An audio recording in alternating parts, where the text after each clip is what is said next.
মাইকী আনি পেলাই ইয়াতে পাৰ্টি কৰা মানে আমি দেখিছোঁ আৰু এৰি নিদিয়ে মানে মই বৰ এজন দেখায় আমাৰোতো গাড়ী আছে তেওঁ মানে ভদ্ৰতা মানে একদম নাজানে আৰু 3 দিন মোৰ ভতিজা ল'ৰাটোৱে ইফালেদি আহি থাকোঁতে 3 দিন নিশিতা গোস্বামী আৰু ইয়াতে বেলেগ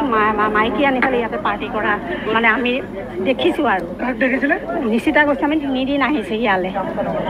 জুবিন গাৰ্গৰ এই মাৰ্ডাৰটোৰ আগতেও তেওঁ ইয়ালৈ অহা দেখিছোঁ আৰু তেনেকৈতো তেখেতৰ আমিতো আৰু সিমান ৰাতি আৰু মানে ইয়াতে হ'ল চাৰে 3-4 বছৰ হৈ গ'ল 3-4 বছৰ হৈ গৈছে আমিতো জানো তেখেতৰ সেই হেৰি ফেষ্টিভেলৰ এইবোৰ মানে সংগীতৰ হেৰিতেই কৰি থকা বুলি বেলেগ আৰু তেনেকুৱা নাই আৰু ভাস্কৰজী মহন্তৰ কিন্তু আমি তেনেকৈ জানো আৰু ইয়াতে কিন্তু তেখেতৰ মানে সেই ব্যৱসায়টো আমি সেই তেতিয়াৰ পৰাই সেই জানো আৰু যে তেওঁ ব্যৱসায় কৰে কিন্তু ব্যৱসায় কৰাটো এতিয়া পৰিস্ফুট হৈছে আৰু যে জুবিন গাৰ্গ আৰু শিল্পীবোৰক লৈ পেলাই ইয়াতে অকণমান আগতে এই বাইলেনটো যতীন বৰাৰ সন্মুখতে যতীন বৰা থাকে ইয়াতে যতীন বৰা সেই ওচৰতে প্ৰিয়ংকা ভঁৰালী আছে কিন্তু তেওঁক আমি দেখা নাই কিন্তু নিশিতা গোস্বামীয়ে মানে পূৰা চকুৰে মোৰ ভতিজাই 3 দিন অহা দেখিছে তেওঁ লৈ আহে